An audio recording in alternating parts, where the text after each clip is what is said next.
Our lecture today is Prokaryotic Translation. Our objectives are as follows.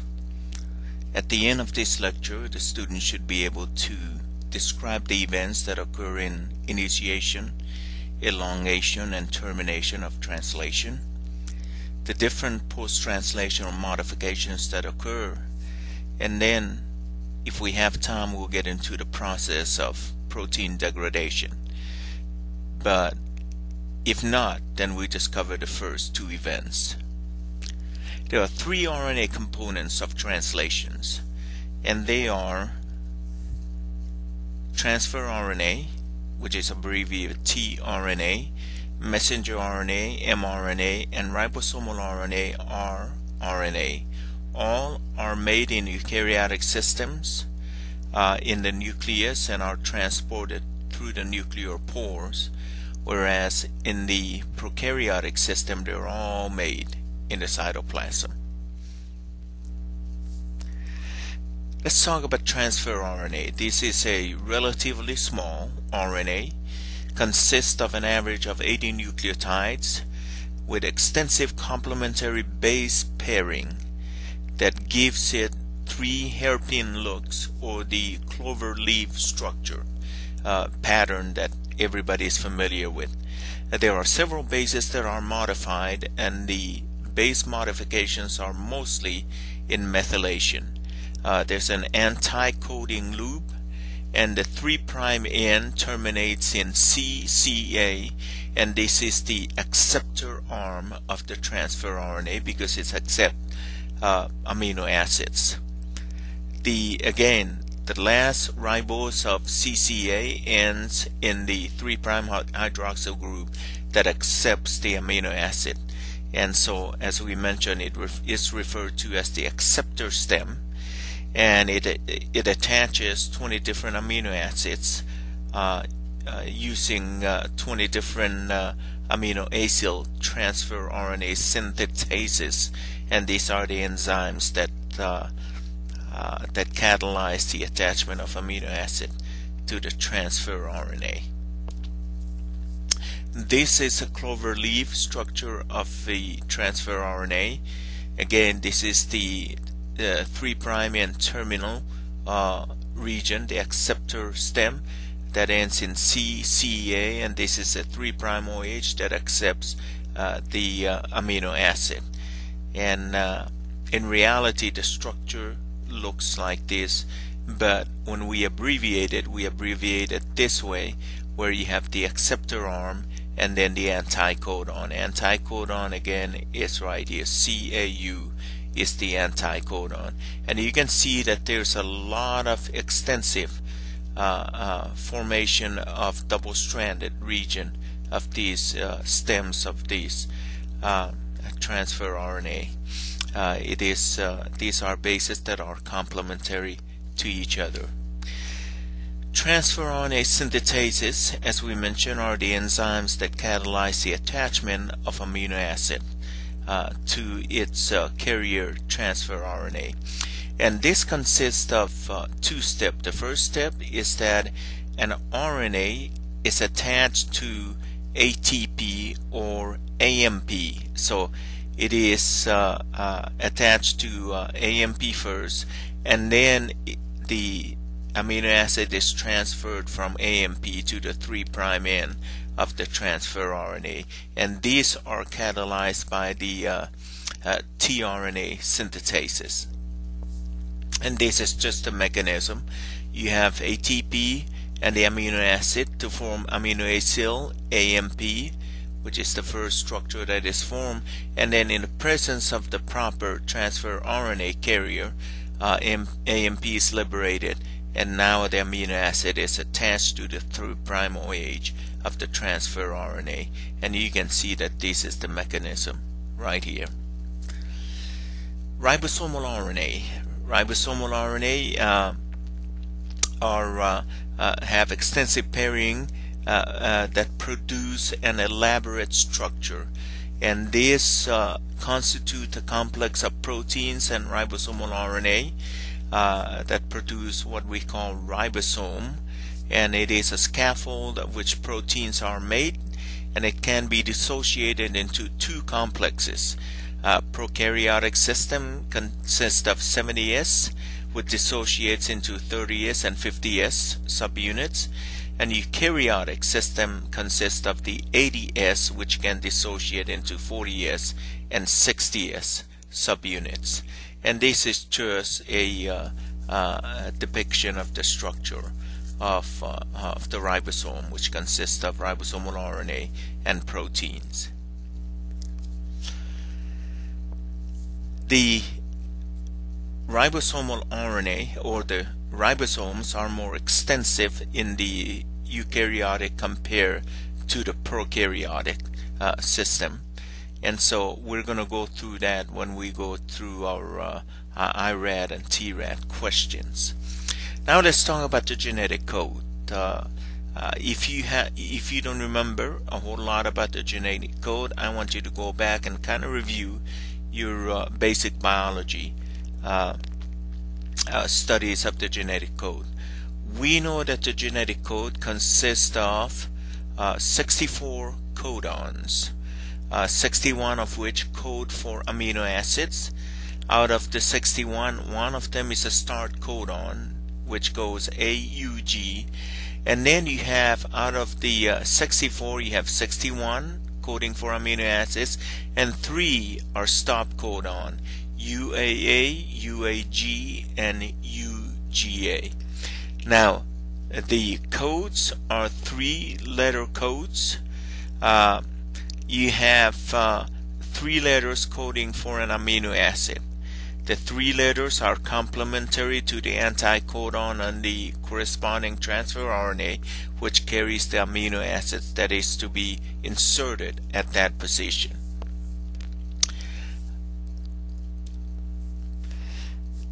Now I'm going to fast forward. Let me just stop right here. So there are 64 possibilities. So if you have codons that consist of 3 letters, and each one can have up to 4 different possibilities. So if you multiply 3 4 times, so 3 times 3 is 9.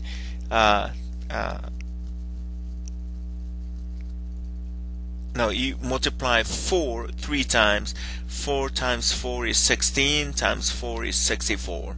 So there are 64 possibilities, but you only need 20 of these codons, which means that you have a lot of redundancy, that each amino acid is coded by more than one codon.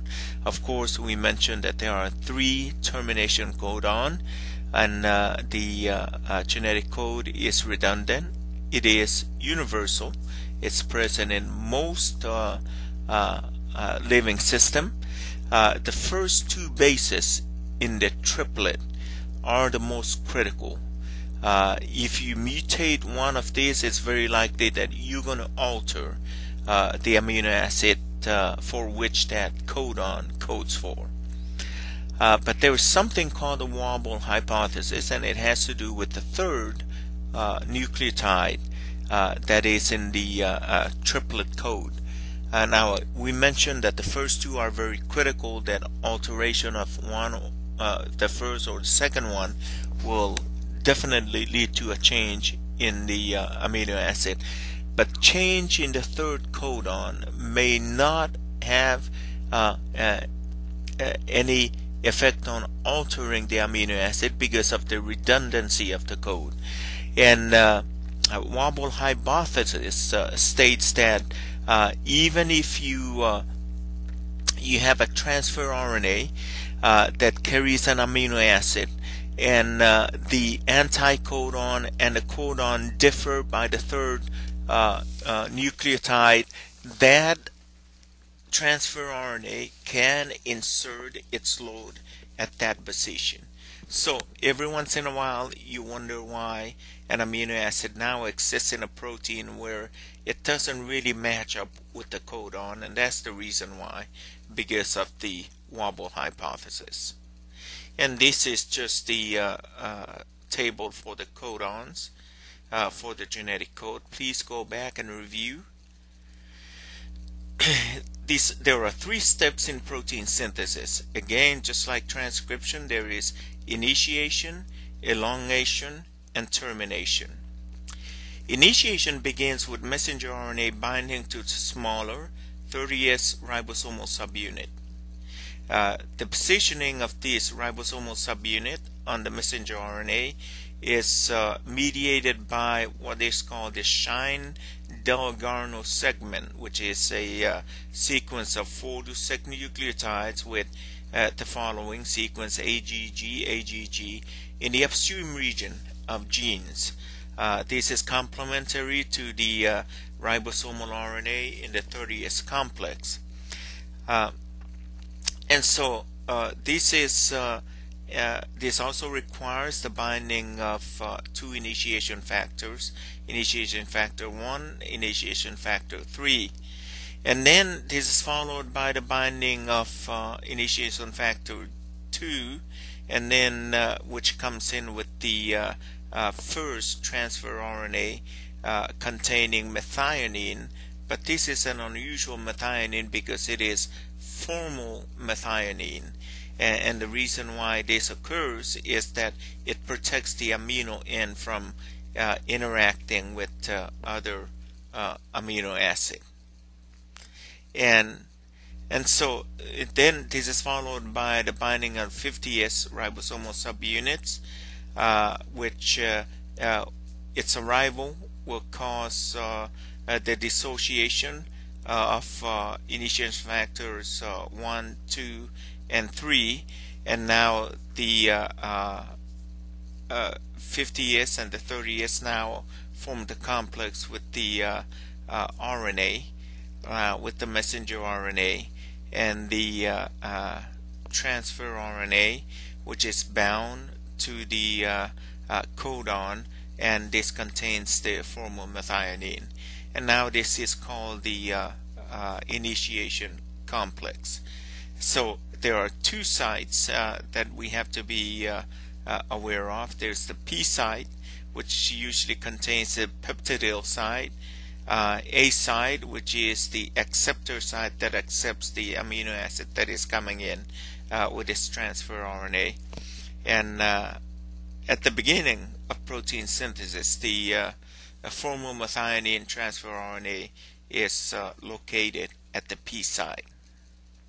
And this is the cartoon drawing of what occurs in initiation, in that you have the 30S, which contains the P site and the A site, and so you have initiation factors 1 and 3 coming in with the messenger RNA.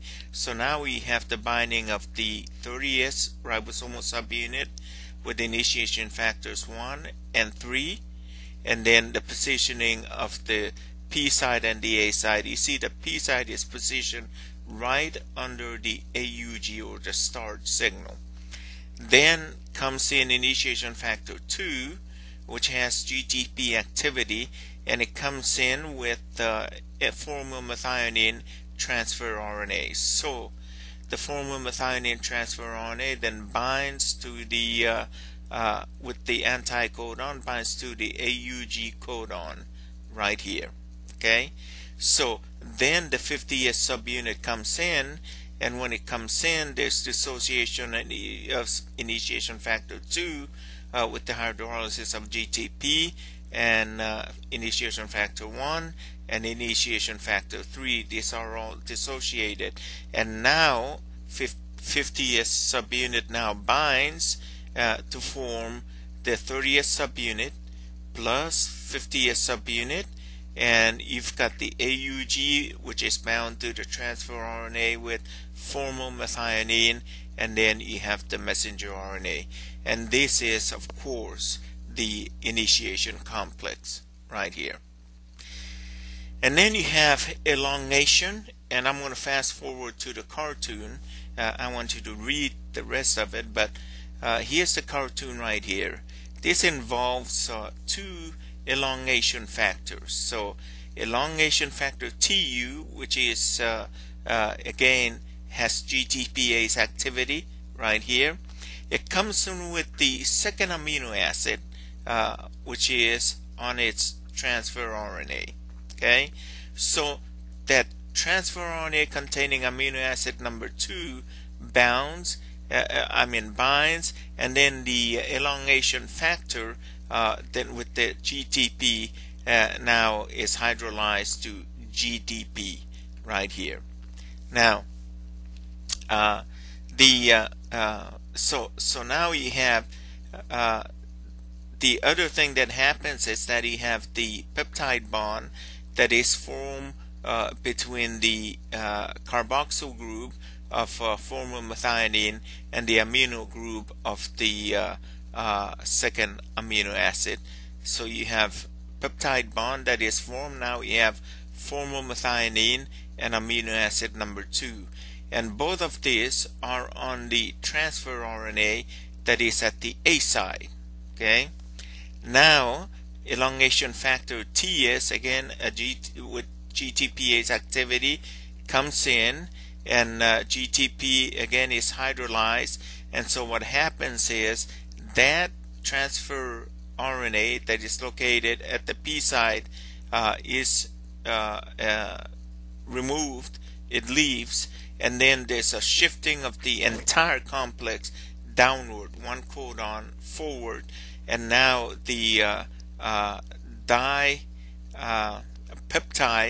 on the transfer RNA is now located at the P side, and now the A side is ready to accept amino acid number 3 on its transfer RNA. And so this is the process of elongation that just continues on and on. Okay, and this is just the mechanism. We have the amino acid that is on transfer RNA at the A site, this amino acid 2, and then you have formylmethionine that is on the P side, and then there's a formation of a peptide bond between the carboxyl group of formylmethionine and the amino group to form this, and it just continues to add. Every time you add, the next thing that happens is that the transfer RNA now is removed from the P side. Now the complex shifts. Now this dipeptide containing this or with the transfer RNA now shifts to the P side, and now it's ready to accept another amino acid at the A side. So the transfer RNA carrying one amino acid always lands on the A side, whereas the peptide is growing at the P side. Termination. When termination signal UAA, UAG, or UGA is found, or when it is present, then termination factors will bind to it, and then the translation complex then dissociate, and the protein is released. There are some distinctive features of eukaryotic protein translation. Now, the translation is very similar in eukaryotic and prokaryotic, but there are some differences, and that is that in the eukaryotic system, there's quite a few proteins that are involved compared to the simplified system in the prokaryotic system. Synthesis of messenger RNA is a nuclear event in the eukaryotic system, but the translation is a cytosolic event, which means that RNA has to be synthesized and polished and trimmed, and when it's ready, it is shipped out through the nuclear pore to the cytosol, where protein synthesis can continue. And each messenger RNA can code for only one protein, while the so this is monocistronic, while that for the prokaryotic system is polycistronic. One RNA can actually code for more than one protein. There are no Shine-Dalgarno in the eukaryotic system, whereas there is in the prokaryotic system. Now, the directing of the initiation, translation complex is done through initiation factors and by the modification of the messenger RNA itself, the 5' capping and the 3' poly-A tailing.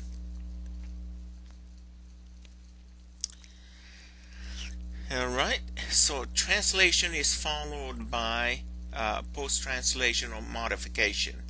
And there are some modifications that are very immediate, and this is an immediate modification of the protein. And that is, so what happens to the protein is that deformulation of formylmethionine residue occurs. Now the formyl group has to be trimmed off the methionine to generate methionine. Or the second one is that there's hydrolysis of one or more amino acids from the N-terminus. Usually, and we're going to talk about this, there is a signal peptide that needs to be trimmed off of the N-terminus. And then protein folding, as we've discussed previously, of course, occurs as well. Then there are some long-term modifications, and that is that modification that can metabolically reversed, and these include phosphorylation, acetylation, hydroxylation, and sugar attachment, and these are all modifications that can occur on a protein. They can occur and then they can be removed as well, but they are long-term modifications of the proteins, and we're going to discuss more about their potential role. But in order for a protein to arrive at its destination and to fall in its three-dimensional structure, it must undergo this proper modification for full functionality.